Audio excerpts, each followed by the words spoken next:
Happy New Year 2020, and my name's Benedict, and in this video I'm going to talk about the major health benefits that I've been successful with in the 2018-2019. Some big changes that I want to bring you up to date with. Number one was that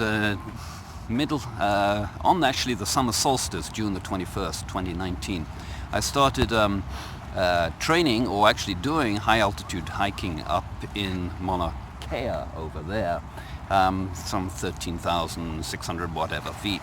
And that morning we got up there really high, but what really inspired me was that there were runners that were coming up all the way from Hilo here on the Big Island. And this one runner, I was up at around 12,500 feet with my son and Lindy over there, and they were running up, and they were just coming right up, and they just like run, all the way from freaking Hilo all the way up to the top of Mauna Kea at 13,700 feet. It had a huge impact on me. One was just actually physically doing it myself. Okay, I started off at 9,000 feet and didn't go blah, blah, blah, blah, right? But we got up to 12,500 feet, and my son, Oran, who's 16, he'd just flown in the other day from LA, and so he was struggling with it.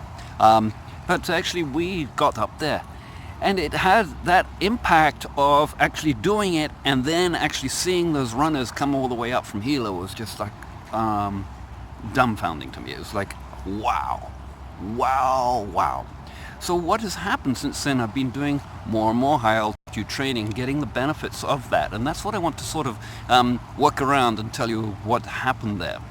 One of the big things was that every time I went up there is that I had way too much food, and I wasn't drinking anything like the amount of water I should have been drinking. It had a really slowing down effect on me, and that was one thing. But I was keeping on subsequent trips, or hikes, which were roughly every month. I think I went up 7 times total in 2019, mostly up Mauna Loa there, because access to Mauna Kea was blocked shortly after the solstice. So we're mostly going up to Mauna Loa there. And I braved it by myself, got up to the crater rim. I started to go for the summit on one of the trips, and it was like way too far. And I decided to come down and save it for 2020. But the big thing that it did do was that it taught me that I am eating way too much. I love food, I love cooking, I'm a really good cook. I've been cooking since I was like, 10 years old. And so I love cooking, and I'm a really good cook. We eat really well, but I've been eating way too much. And even though I've been talking about partial fasting all of 2019, I actually was not really doing it. I had cut down, and some days I would save not have breakfast and have a late lunch and maybe have a snack for dinner. But I wasn't doing it consistently, and I had never fasted beyond about 18 hours. Well, come Christmas this year, 2019 rather, come Christmas, I decided after Christmas that I was going to go on a 2-day fast. And actually that really inspired me to move to different levels with fasting and understanding the benefits of fasting and the detriment, even though I was eating good foods, the detriment of having all of that toxicity in the body, in the gut, churning around. Actually, I've lost a lot of sort of fatness off, not fatness, but gutness off there. And it's been quite remarkable, because it's the one thing that really helped with my asthma. Now it was tough. When I came off the fast, I was going to go, oh, this feels so great. I haven't really noticed it. I was drinking a lot of water and a little bit sips of coffee during the day. Not coffee by the cup, but sips of coffee. And it felt so good. I felt so alive and so refreshed, and I really highly recommend that you do it. And in my Wellness Ninja Manifesto, I talk about this stuff a little bit, but I didn't actually know, or inside of me know, the benefits of that fasting. And that's really where I've come from all of my life. I've really experimented with my own body. As you probably know, I had a crippling accident when I was a kid, and it really fucked up my neck and my back. You can probably see that. Yeah, you can see it there probably. Hope I got it. And it was decades before I really got into it. Now, we've been doing the Ashtanga yoga for, I don't know, 20 years or something like that. And as you know, that is, or if you go and look it up, it's a really tough practice. And for instance, we did it this morning, the standing poses this morning before we came down into a beautiful hilo here. So aside from the microcurrent and all of the sun stuff and the effects on the eyeballs, the circadian rhythms and all of that, aside from all of that, these things are so simple. The cold thermogenesis, cold showers, doesn't cost you a thing. Going on a fast doesn't cost you a thing. In fact, you save money.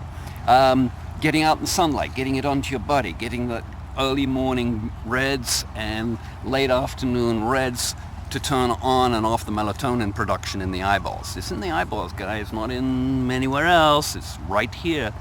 And they talk about it being in the pituitary. It ain't there. It gets taken there later, but that's not the where it's actually put together with the aromatic hydrocarbons. So, you know, that obviously is a very intense scientific story, medical story. Now, the other thing, of course, was this 5G bullshit.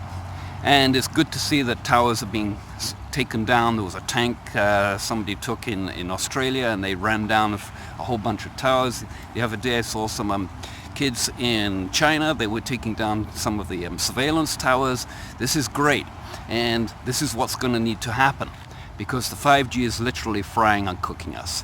There's no way that with the rolling out of the 5G across America and other countries too, you are going to see huge populations of people that have major chronic illnesses that are, quote, unresolved or undefinable or of mysterious origin, but it's going to be all of these Wi-Fi stuff.